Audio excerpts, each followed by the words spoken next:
Face à l'info a occupé une nouvelle fois l'Access de CNews ce mardi 6 octobre avec une édition emmenée par Christine Kelly et une équipe d'éditorialistes inchangés, Dimitri Pavlenko, Éric Zemmour, Éric de Riedmaten et Marc Menant.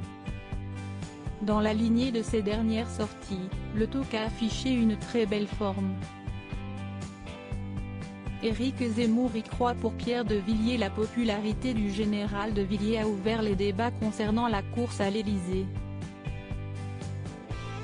Pour Éric Zemmour, le militaire a de réelles qualités pour s'opposer aux favoris, il cherche sans cesse la paix, le consensus, l'équilibre. C'est pas vraiment un Bonaparte, c'est plus un Dalai Lama. Ce n'est pas un homme à poigne mais plutôt un manager. Éric de Riedmaten a osé un parallèle avec son frère Philippe de Villiers tandis que Dimitri Pavlenko a relevé une forte hausse de la défiance et la recherche de ce consensus peut donc expliquer que Pierre de Villiers représente une réelle hypothèse quant aux prochaines présidentielles. L'eau fait couler beaucoup d'encre sur le chapitre économique. Éric de Riedmaten a relevé les fortes disparités de prix sur l'accès à l'eau potable. Il a commenté un schéma sur lequel il apparaît que les habitants du Calvados, de l'Eure-et-Loir ou encore de la Vendée doivent dépenser le double des Français situés à Laval, à Tours ou encore à Lyon.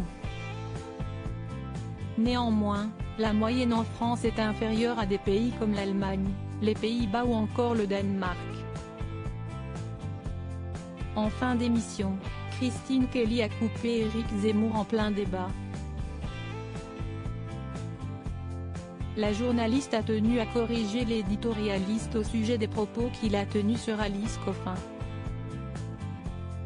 En effet, Éric Zemmour a indiqué un peu plus tôt que la militante féministe avait appelé à tuer les hommes hétérosexuels. L'ex-membre du CS a indiqué qu'elle avait employé le mot « éliminer » et non « tuer ». C'est pas pareil, s'est agacée Christine Kelly avant de lui laisser reprendre la parole. Je vous en prie, il ne reste pas beaucoup de temps, s'est-elle impatientée avant de perdre le fil de son émission pendant quelques secondes.